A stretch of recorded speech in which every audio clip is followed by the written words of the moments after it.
Welcome to Satsang.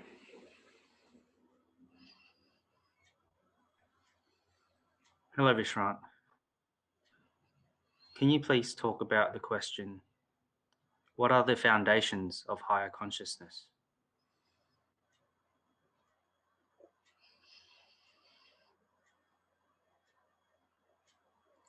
So higher consciousness is really the ability to see through your own mind. Most people don't see what their mind's actually up to. They get caught in the dream, in the thoughts, in the problem solving, in the worry, in the procrastination. They get caught in dream, and they don't see quite often their own agendas or the belief systems that created those agendas. They don't see their defense systems. They don't see how they may be deceiving themselves. They don't see a great deal. In higher consciousness, the mind is seen through. You see all aspects of the mind.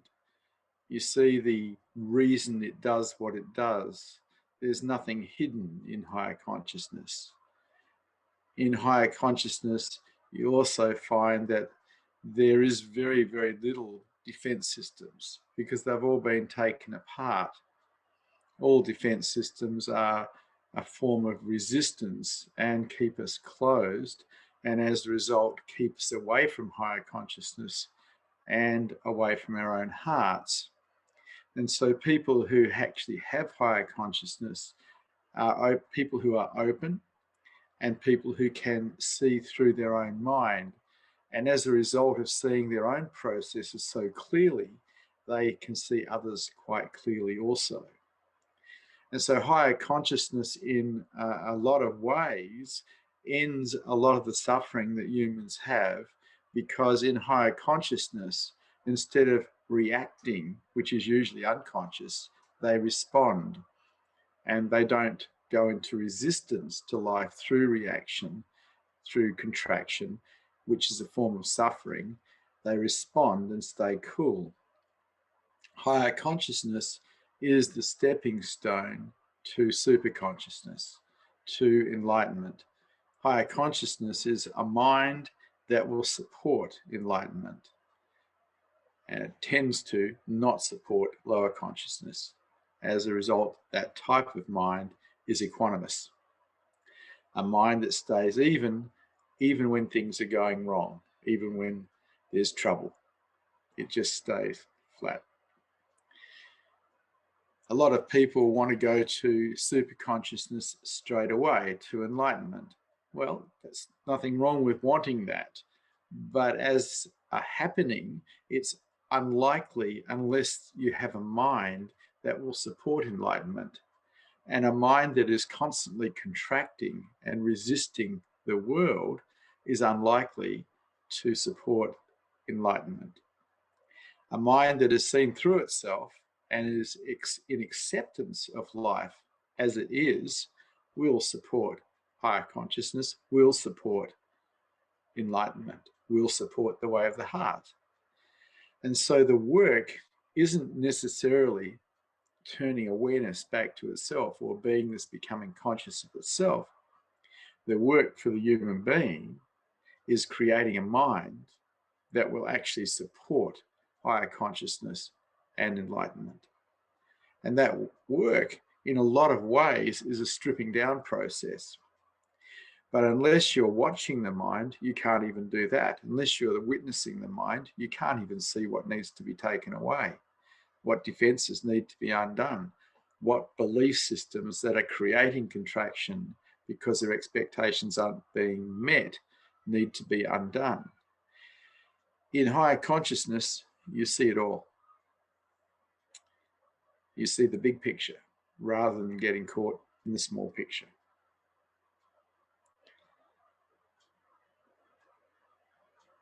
Are there any questions? Any statements?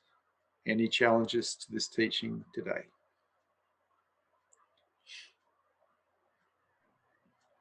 First question is as follows. Did you have a daily routine as a seeker that helped you on track to raising your consciousness? Yeah, daily routine of watching my mind. You see, people get caught in the stories of their mind, and they don't realize they're lost in those stories.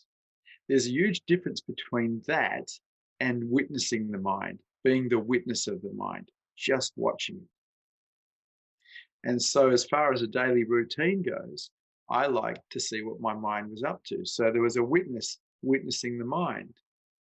And also, there were other routines. I used to meditate every day and I used to self inquire. But the main one that made a lot of difference was the ability to see through the mind itself, which is higher consciousness. The ability to see what it was up to at any particular stage and not contract against life, but to stay open. That took quite a few years to create a mind that stayed open even while under fire. But that's possible for all human beings if we can see the obstacles that are in the way. And we see the obstacles that are in the way by witnessing the mind.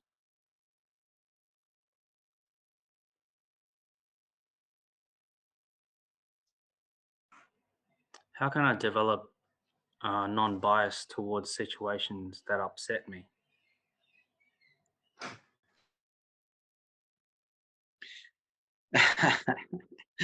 How about practicing acceptance of what is? You see, if you have a bias, you have a non acceptance of a situation in a certain way. What about finding a way to accept life as it is instead of being prejudiced against it? Because a prejudiced mind is going to contract when its expectations aren't met. That contraction is going to bring awareness to itself.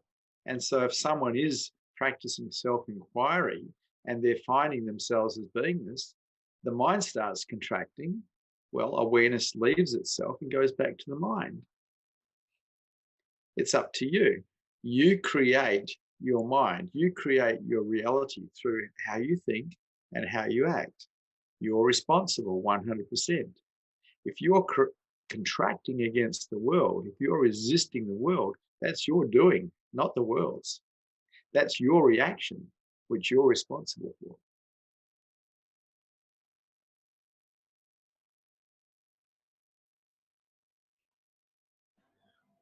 The following question has been written by Deezy. Why does the mind like to attach onto negative thoughts more than positive, loving thoughts? The mind is being programmed at school to be a problem solver. We don't have to solve positive problems because there's no such thing. We have to solve negative problems, things that aren't working for ourselves. So, because we were trained at school to seek out problems and solve them, what happens to most human beings is they do that for the rest of their life. It's not something we were doing necessarily before going to school, but at school, we were given problems, we were taught how to solve them, and if we did it right, we got a mark. And if we went on to university and were able to produce papers and get results, we got a degree and we were rewarded with a job for that. And so we've all been programmed to be problem solvers. In other words, we've all been programmed to focus on the negative and solve it. So it's just programming. It's just what you were programmed for when you went to school. It can be changed. It can be changed. Keep putting your awareness on what is real, and everything is real except what you think. And after a while, you stop entertaining positive or negative thoughts. You just be. That's best.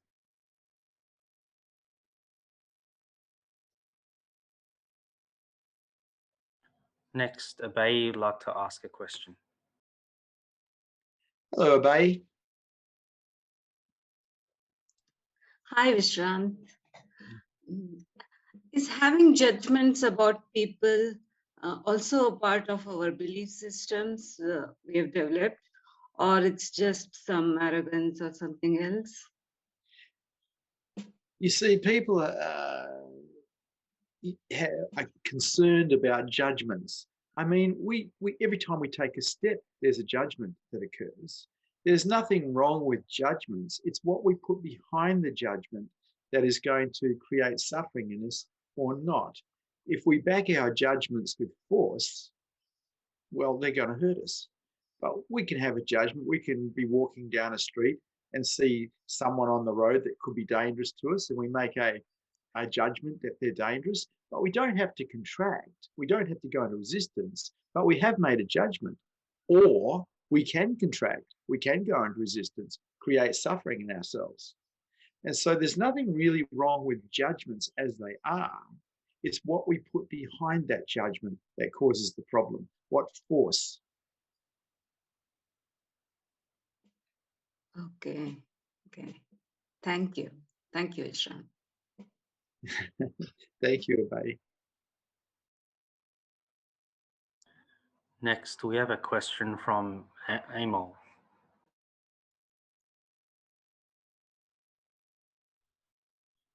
Hello, Amol. I am calling from India, and your presence is really felt. Thank you very much, Vishrant.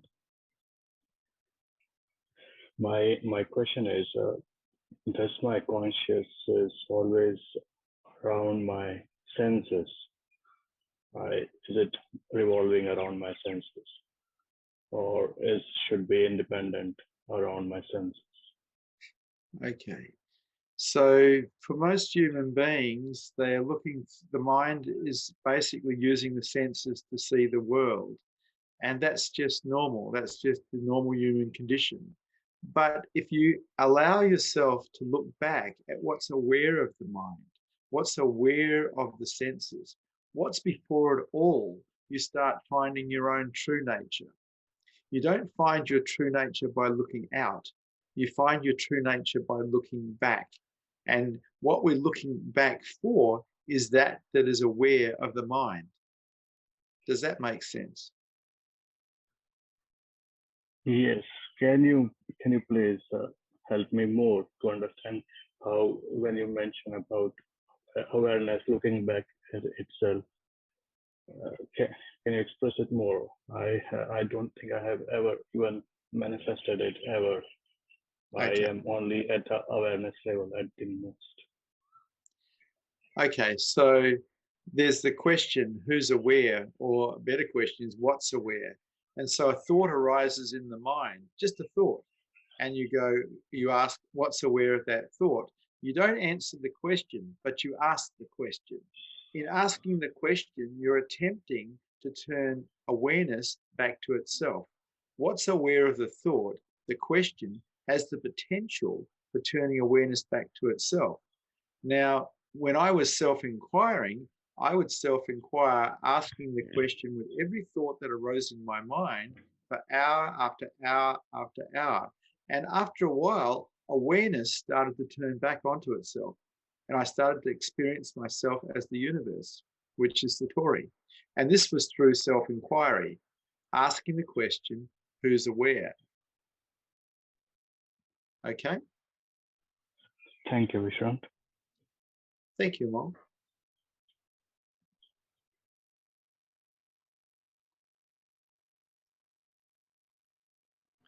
The next question is as follows. You were talking about witnessing the mind as the foundation for higher consciousness. Was this practice ever difficult for you? In the beginning, it was. Yeah, it took quite a bit in the beginning. But in the beginning, I didn't begin with witnessing the mind as much as I began with analyzing the mind, which is what I think most people do. They want to work out why they're doing things and what's happening in the world, so they go into analyzing. It tends to be a bit of a trap because analyzing the mind itself is another dream. It took a while for me to realize that if I became quiet, I could just watch the mind.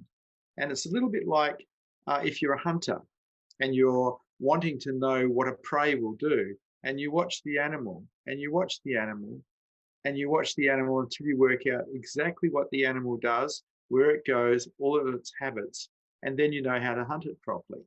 Well, in a way, that hunter and collector nature that all human beings have can be turned onto the mind.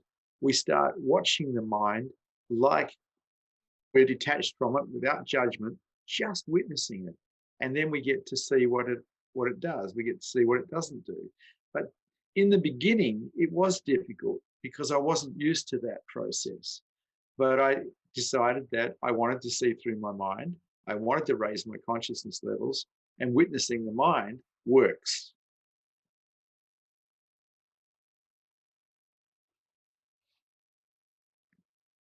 The next question is from Kalimba. Hi, Kalimba. Hi, Vishrant. Can you hear me? I can. Oh, right, because my normal computer's not working and I've got a laptop that I'm using temporarily, so I wasn't sure how it was going. As always, I'm listening to you and just loving what I'm hearing, but understanding it and bringing it into my life are two totally different things. I'm going through a lot of anger and sadness at the moment because the sleepy little seaside town I live in is being sold over to developers. We've got a microbrewery on the foreshore next to a kids' playground. They're building a Hilton hotel. They're talking about putting in a 4 or 5 story entertainment complex. It's a complete white elephant. And they're destroying the park in the middle of town in terms of their beautification. And I just get sad and angry every time I see this. And I try accepting it, but I'm finding it very hard. So could you give me any advice on this, Vish? The problem is, Kalimba, you don't want to accept it. My friend, True. you don't want to accept it. And there lies the problem. You see, there has to be some willingness on your part. Acceptance requires willingness, and you're not supplying the willingness, my friend, not at all.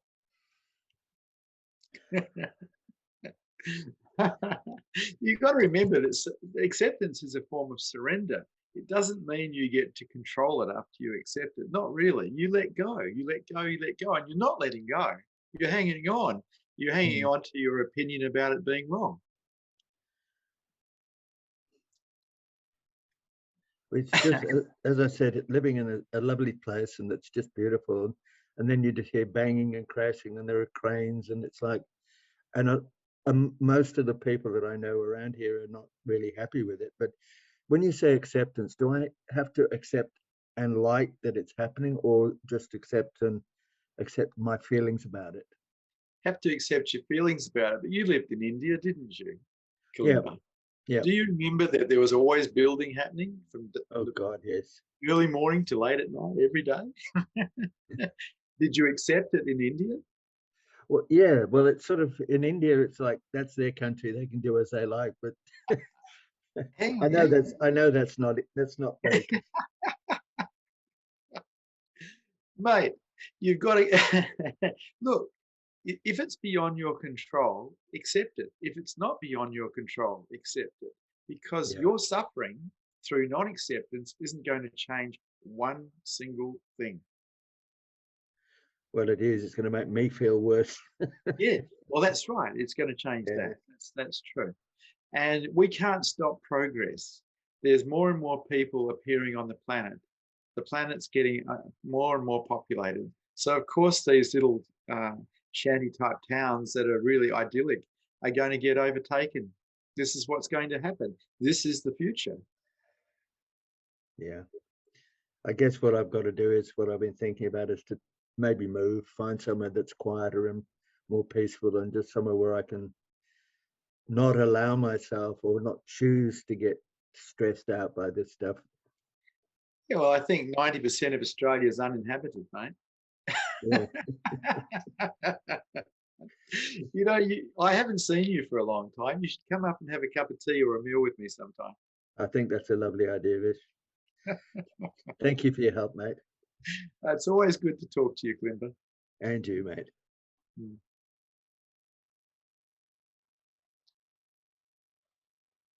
The next question has been written by a viewer.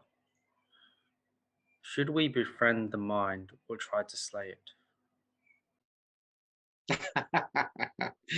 Slay it means kill it, I guess, or befriend it. Acceptance is about befriending more than slaying. And so, in seeing the mind as an enemy, that's a very dangerous thing to do because it'll go against itself. It's better to become your own best friend and practice acceptance of life as it is. And that begins with acceptance of self as self is. And so, acceptance is the cure-all for everything. But we're not programmed to accept, we're programmed to fight, we're programmed to survive. And it's difficult to defeat that particular program. But with practice, we can change anything. If you practice acceptance, you will change everything. But that's going to be up to you.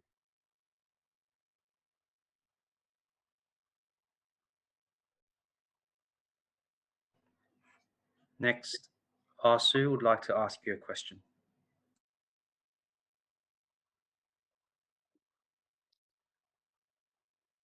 Hello, Vasu. Hello? Hello. Hello? Can you hear me? I can. Perfect. Perfect. This is my first satsang, Vishrant. It's really nice to see you. So I found it very interesting what Kalimba asked. I think it was one question before this.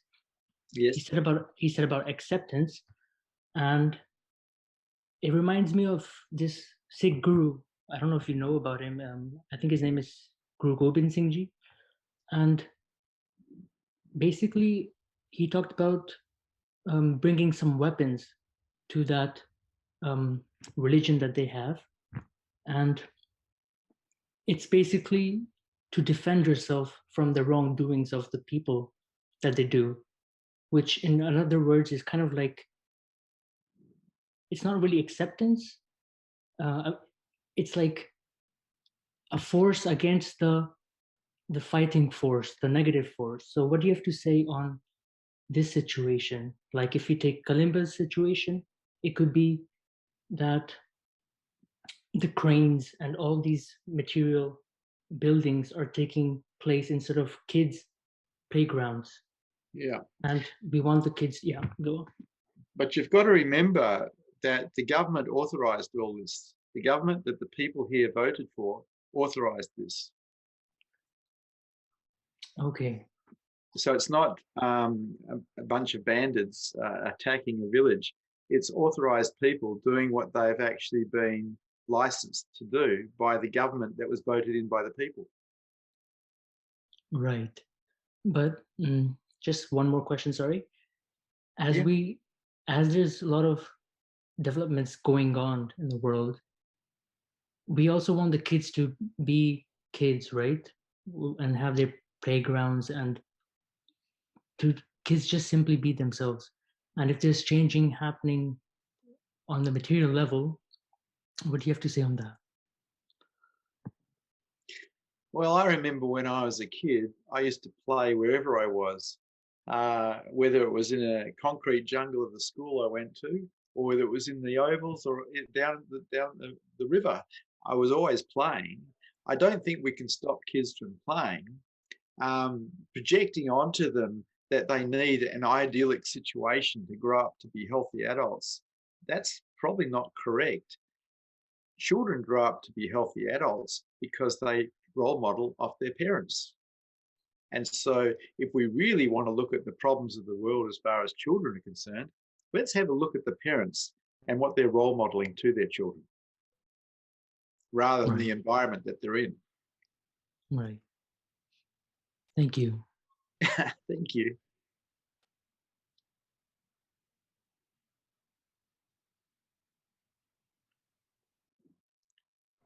Next, Amal would like to ask a question.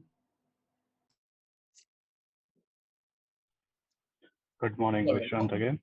Yeah, back again. Yeah, I would say my personal question again. So when I am practicing witnessing, yes, there are moments when your advice, complete acceptance, sinks in. But I think again at some stage the mind starts playing what next, or it is always seeking validation from somebody to say that, okay, you are going in the right direction, or whatever you're doing for so long is not getting wasted. So why? But so what next is always a question pops in the background. Can you please advise? Okay, Amal, do you have a teacher? Do you have an awake teacher? I do, but I haven't been able to physically see him for last 1.5, 2 years because of COVID. And my teacher is at least doesn't interact a lot in satsang, but his presence is definitely felt. Ah, yes.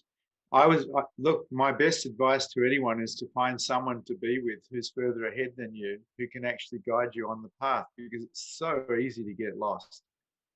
The what next is a good question. It is a good question, but it's really good to be with someone who's at least a bit further ahead than you, who can say, hey, how about going this way? Or you're doing this wrong. I've had guides my whole life until awakening. I had people who were teaching me my whole life. And I was one of these people who was prepared to go, I don't know. So my teachers were allowed to pour themselves into me and show me the way. And I think that made a huge difference. Trying to do it by yourself, the ego is such a tricky piece of equipment. It will produce all sorts of different things that are false. If you're with someone who's awake or someone who's further ahead, they'll say, hey, no, that's not the right way to go. It's very difficult to do this game by yourself. I got to a point where I didn't have teachers for a while, and the only thing I trusted was silence and stillness, because I couldn't even trust my own mind. Our minds we think of them in the years we've been alive, but the truth is our mind is about 1 million years old, and it's been designed for survival. And higher consciousness and enlightenment are against survival. And so you're fighting against a survival mechanism that's 1 million years old. And it's tricky. It lies to you to survive. That's part of its programming. So it's really good to be with a group of people or with a teacher who is further ahead than you that can say, hey, this is the right way to go. So my best advice is to find someone, or find someone online even, who can show you the way, Amal. If you tune into the presence here, your mind will start to expand if you tune in. And then you can start to see more clearly all the obstacles that are in your way. You can witness the mind much more easily. And so this is what I did around my awake teachers. I tuned into their energy field, the Buddha field around them, and I allowed myself to see all of the things about myself that I couldn't see, all of the defense systems, all of the things that were creating problems for me. And then I started to remove them. And so there was no more limiting beliefs, no more defense systems causing contraction. But this was a result of being shown how to by people who are further ahead than me. On that note, Vishrant, my current guru is one of Osho sannyasin in the north part of India. However, I know one more guru who is very close to my place in south part of India, and who is following Raman Maharishi. And but of course, I can feel his presence when I am close to him. However, the teaching is so much deep into understanding it more than or maybe a slightly different way or compared to how Osho teaches. So will you still advise me to stay close to my local teacher as well? Well, an Advaita Vedanta teacher, Ramana Maharshi was an Advaita Vedanta teacher. And so anyone who's come through Ramana Maharshi should be teaching self-inquiry as a way to enlightenment. Giving people a heap of knowledge is the booby prize. All you need to do is wake up. You don't need to become more knowledgeable. But quite often you get these gurus who aren't actually fully awake, who are basically just handing out knowledge. And somehow people think that's okay, but it's not. No amount of knowledge ever woke anyone up. No amount of knowledge ever raised anyone's consciousness levels. What raises your consciousness levels is seeing through the mind. What raises your consciousness levels completely is self-inquiry. Ramana Maharshi was a wonderful sage. He died 4 years before I was born, but I took him on as a teacher after Osho Rajneesh died, and I followed his teachings to the letter. And his teachings were pretty explicit. He was asked the question once, when do you stop self-inquiring? And his answer was so sweet, when there is nobody left to inquire. And that is the approach that I took. I use self-inquiry and meditation as a way to enlightenment. Thank you. Thank you, Vishrant. If I may add another small question on top. Yeah. When you quite often mentioned about removing obstacles, and you can see, I can see it myself, what are the obstacles here. Would you please like to name few typical obstacles in way journey? Okay. So jealousy is an obstacle. Envy is an obstacle. Laziness is an obstacle. Gluttony is an obstacle. You could say there's a lot of obstacles that you just see and you go, I know that is not going to raise my consciousness levels.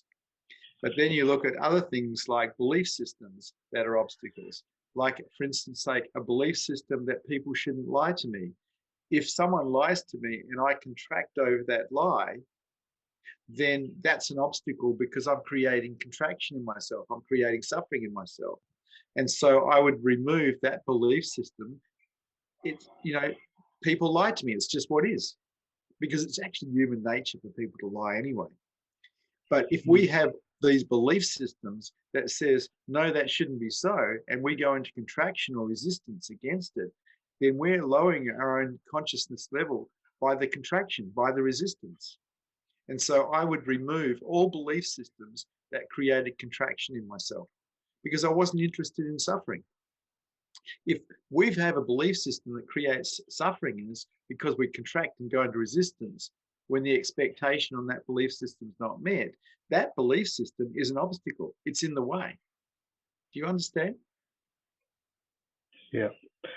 Thank you, Vishrant. And one more powerful line you mentioned few satsang back, which has stayed with me a lot, is why I am so interested to be correct. And if I drop that part, it's helping me a lot. So thank you very much, Vishrant. Yeah, thank you, Amal. Yeah, the need to be correct is righteousness, and it's an obstacle also. Absolutely. Thank you. Thank you. You're wonderful. I'm really liking. I love you, Vishrant. Thank you. I love you too, Amal. I just love people. They're so beautiful. And I love dogs. Hope I can physically see you sometime. It's very far from here. Thank you very much. We're very close, actually, because of the internet and through Zoom. We're actually close. This wasn't possible when I was a seeker. You actually had to go and sit in the presence of your teacher. You had to be there in person. And I lived in India and I lived in America with Osho. And, that was hard. Now you can just Zoom it. It's brilliant, Emma. Thank you. Thank you, Vishrant. Thank you.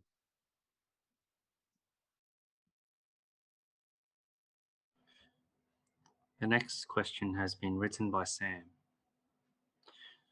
If someone struggles in the world, is it wise for them to dismantle their defense systems? Why struggle? You see, struggle would indicate non-acceptance of what is. If we're in acceptance of what is, all struggle stops. Struggle is our doing. We are doing struggle through our non-acceptance of what is. The moment we move to acceptance, we've moved to freedom. Why struggle?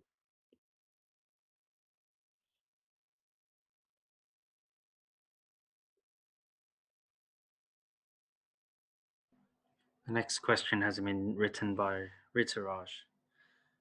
Can I do self-inquiry while on long drives? You can do self-inquiry at any time, but of course there is the danger that you might actually turn awareness back to itself and away from the road and end up in a bad accident.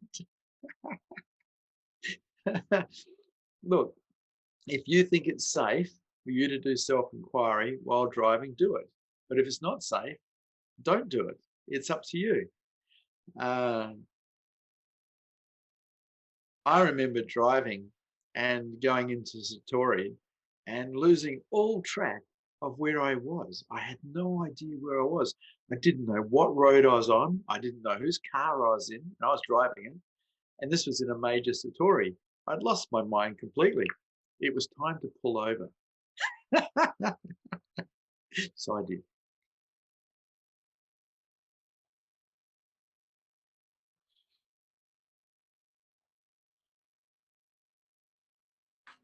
The next question has been written by Jennifer. When I'm caught in the mind, its story, worries, its suffering, and I am aware of this, entangled and watching, suffering and watching, in contraction, forgetting, then remembering and again, re-establishing watching, holding all of this with self-compassion and acceptance when I can remember. Is this all there is to keep going, keep watching, messing it all up, reorienting and watching? Thank you, Vishrant. Yeah, you're on the right track. Absolutely. Begin every single thing with acceptance. Whatever you see, whatever you find, if you're contracting, if you're resisting, if you're suffering, and you notice it, begin with acceptance. But then you can also look a little further at some point and see, well, why am I resisting? What's going on here? What belief system is in play? And undo that belief system. Because if you don't undo the belief system, it's likely to occur again and again when that particular, whatever it is triggered. And so watching is wonderful and acceptance is wonderful. But how about undoing the mind?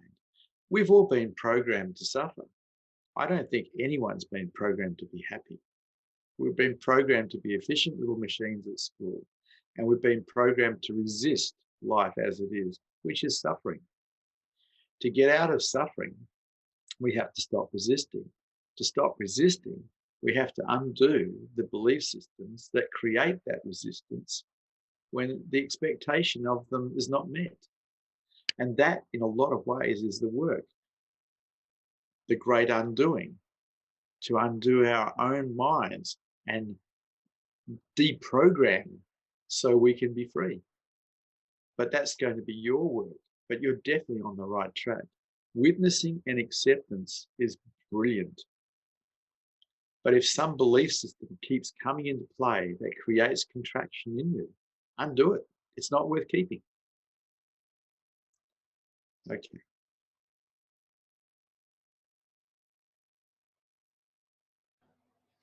The next question has been written by Bagavi. Is the future destined? Can one change destiny as per expectations with higher consciousness? I love this question. I don't know. And the reason I love this question is because I can say, I don't know. I really don't know. It could be destined, predestined. It may not be predestined. I just don't know. And I'm happy with I don't know.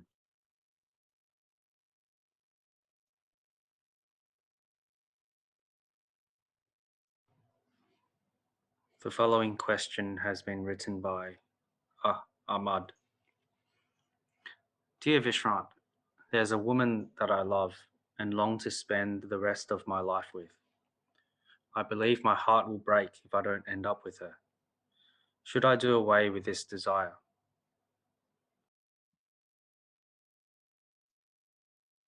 You see, I'm one of these teachers who says, be in the world, not be out of it. I learned more about surrender and acceptance by being in relationship with women than anything else. Because the people you fall in love with, they're the ones that can really show you where all your belief systems are that create contraction in you. They're the ones who can get you. And so I don't discourage people from being in relationship. I think it's a wonderful opportunity to learn surrender. Go for it.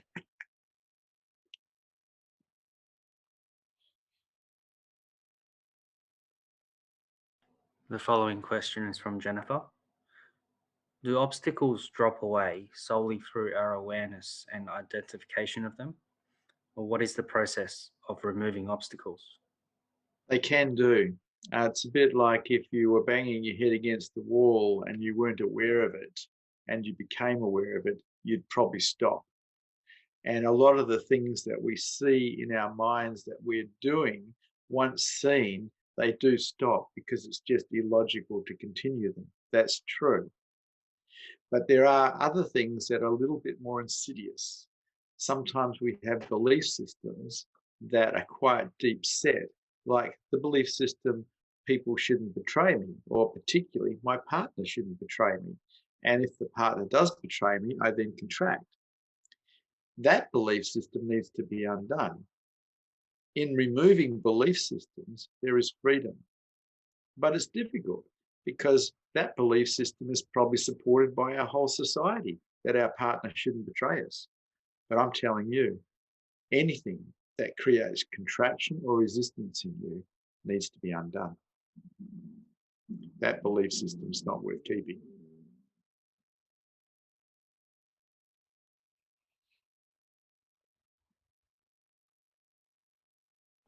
The next question has been written by Vasu. What do you have to say on relationship between totality and witnessing the mind? It seems totality helps squeeze the juice out of life.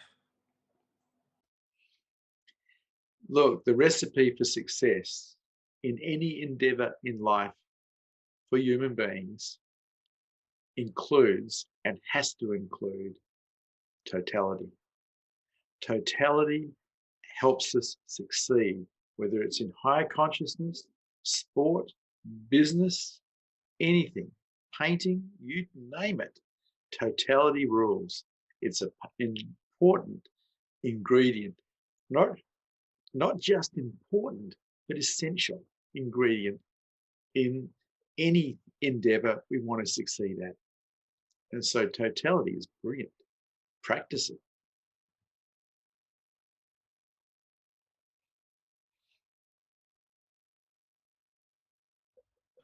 The next question has been written by Daisy. Can you inquire all day with no results and have Satori happen the next day while doing nothing? Absolutely. Satori can happen at any time. It's an accident. You can attempt to turn awareness back to itself to produce Satori, but it can happen at any time. It's an accident. All that needs to occur is for the right environment. And if you exhaust yourself enough, you've probably produced the right environment. When the mind is relaxed, when the mind is at ease, it is easier for awareness to turn back to itself. And this is why when I did self-inquiry, I did it for such long periods of time, because it used to exhaust me asking the questions. And at some point, my mind just laid down and just rested. And in that rest, the accidents occurred.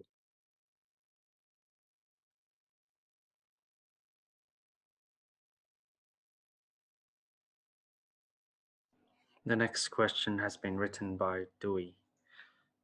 Is the desire to improve yourself another form of unacceptance? Can be. It can be, but it depends on what you mean by improve yourself. Certain improvements are just vanity. What about raising your consciousness levels? You could say that's improving yourself. And that's brilliant, because if we raise our consciousness levels, we can get free. We can't get free unless we do raise our consciousness levels.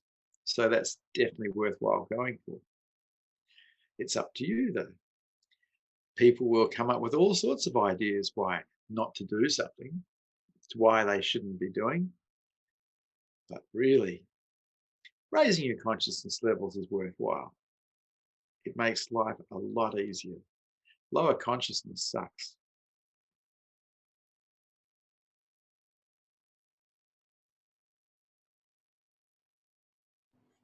Is it possible to hypnotize myself to be more conscious? Heck no. Hypnosis is just another dream. All dream is lower consciousness. You can't hypnotize. You can't dream your way into higher consciousness. People who have higher consciousness are present to reality. They're not present to dream. Dreaming is the wrong direction altogether. That's the problem. The whole planet is dreaming. All the adults are dreaming. Get present. That's best. Get present to what is real. And everything is real except what you think.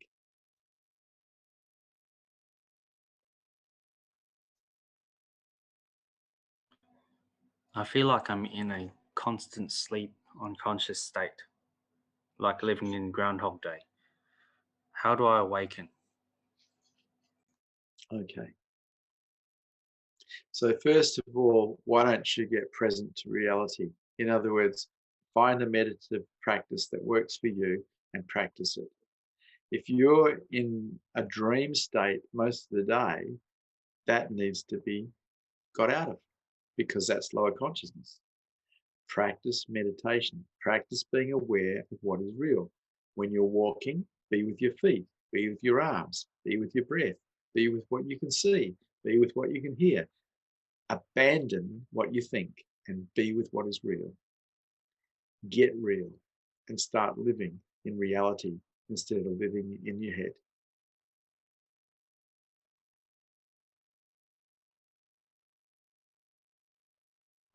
Next, we have a message from Govinda. Hello, Vishrant. After your suggestion, I am doing self-inquiry and I observe that my mind considerably slows down. Thank you. I love self-inquiry because it's a direct way to discover self. It is also a fast way to slow the mind down and to get real. It's pretty cool.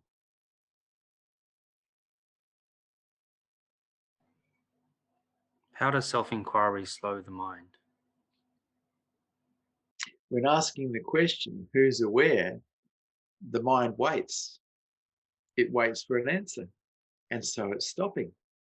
And so the mind is actually slowing itself down by asking the question, because it's waiting. It's waiting for an answer. And when we wait, we don't wait with noise, we wait in silence. It's slowing itself down. It's putting the brakes on itself by asking the question, what's aware?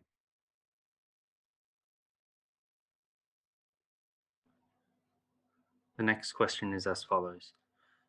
How do I actually stop and slow myself down and get out of the trance of being driven to constantly do things? Okay, so there's nothing wrong with doing things. Being driven to do things is worth having a look at, though. If you're being driven, what's actually driving you? Have a look. What's actually driving you? Why are you doing things? Is it possible that you're trying to escape some feeling inside yourself? Or is it that you're just running true to some default life pattern? You'll have to have a look and see for yourself. Most people who are driven are avoiding something. And so they keep themselves busy to stop themselves from feeling something. That's true. But you have a look for yourself and see, what is it that is driving you and why is it driving you? Observe for yourself and see.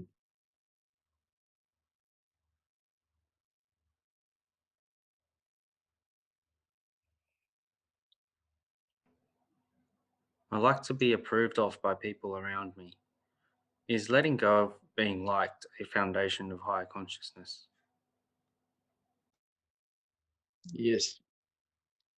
You see, as long as we're looking for approval outside ourselves, we're keeping ourselves in a state of tension, and that doesn't work so well. We need to have a mind that is relaxed, not a mind that is tense because it's trying to seek the approval of others and twisting itself into some knot to get that approval. It's better to be okay with people's disapproval than to actually constantly go for approval. And here's the thing, if you really accept and love yourself, you don't need the approval of others. It's only when you don't accept and love yourself that you do. Have a look inside yourself and see what is it in you that you are not accepting and loving, and find a way to accept and love that first.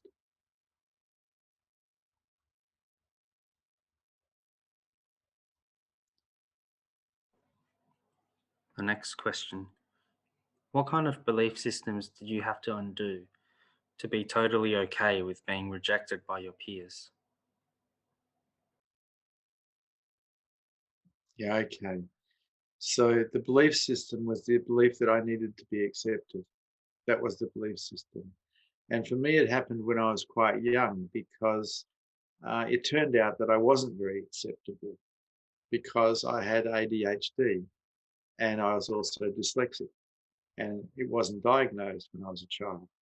And so I found it hard to get acceptance at school, because I was constantly in trouble and I was constantly getting it wrong.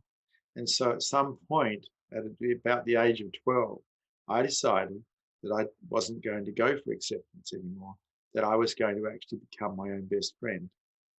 Instead of looking for friends to accept me outside of me, I decided to accept me and be my own best friend. And part of that meant that I had to find a way to like me as I was. And I did.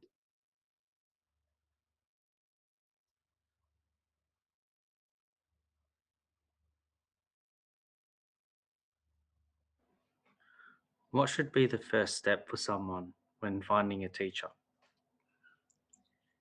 Find out if the teacher's worth being with. You have to check and see if they're walking their talk.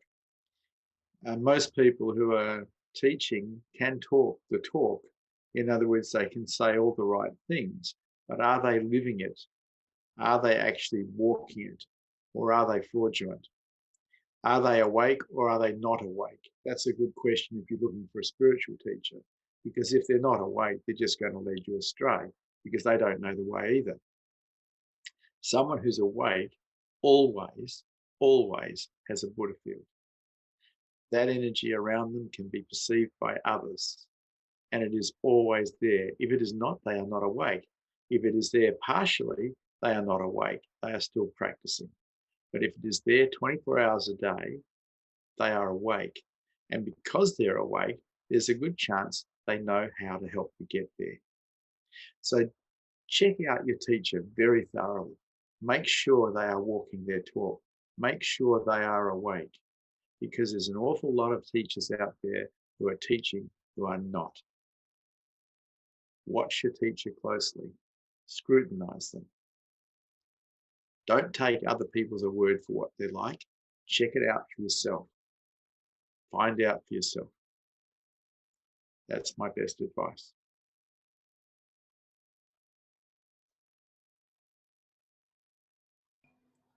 The next question has been written by Govinda. Sometimes going into nature, there is a feeling that some space opens inside myself and I feel the coolness. Is that a presence arising? That's relaxation and awareness of that relaxation arising. And the thing about that is like we talk about going into nature, maybe into the jungle or into the bush or down by the ocean or something like that. But the truth is the body itself is nature. And when we put our awareness on our breath and just be with our breath, we're actually being with nature. And in being with nature, we can relax the mind. And so put your awareness on your breath. Shut your eyes and just be with the breathing and be with nature. And watch how being with nature helps relax the mind.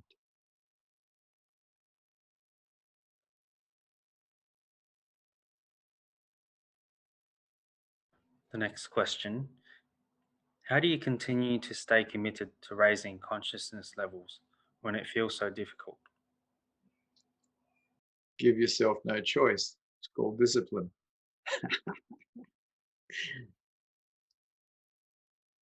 I don't like the idea of staying unconscious. I don't like the idea of being in lower consciousness.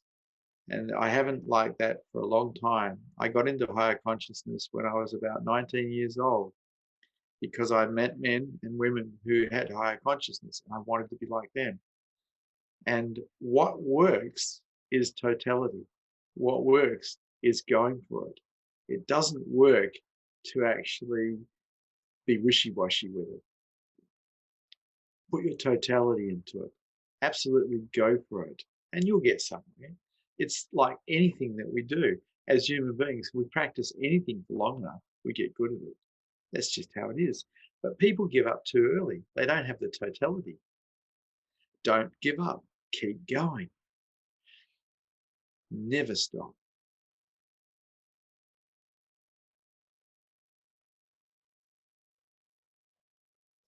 The next question is as follows. Righteousness is one of my biggest obstacles. What cuts through that behavior? Yeah.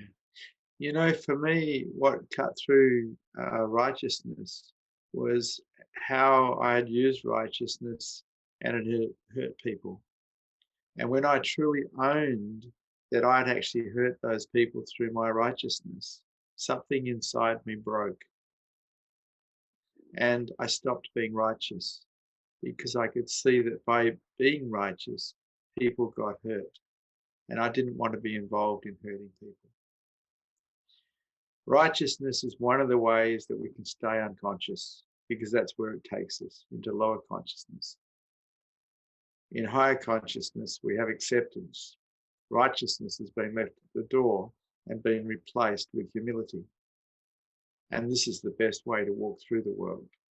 Humble, not righteous, not arrogant, but humble. And that's going to be up to you, because you create your reality. In righteousness, we lose. If we're going for higher consciousness, we lose. Maybe we win an argument, but we stay in lower consciousness. It's not worth it. Become humble. Put more of yourself aside. Listen to others. And if you're going to have a discussion or an argument with someone, make sure that if you are having a discussion or argument, that you're on their side as well as your own when you're having that discussion. Because then you're unlikely to get righteous. You see, the moment we're just on our own side, inside our discussion and argument, we're at war. We're not at peace, we're at war. But if we can have a discussion with someone and be on their side and our own side, we're unlikely to get righteous. We're unlikely to be at war, and we can love the other person. And this is a beautiful way to communicate. Always be on both sides, your side and their side, and see where that takes you. You'll find that this is a way, way better way to debate, discuss, argue than any other way. Because when we're empathetic to our opponent, if there is such a thing as an opponent, if we're empathetic, we can understand their point of view as well as our own. And we're not at war anymore. We can have peace and we can have calm in our discussions. It's up to you. You're going to create your reality. Thank you for Satsang. Good to see you brave hearts here today.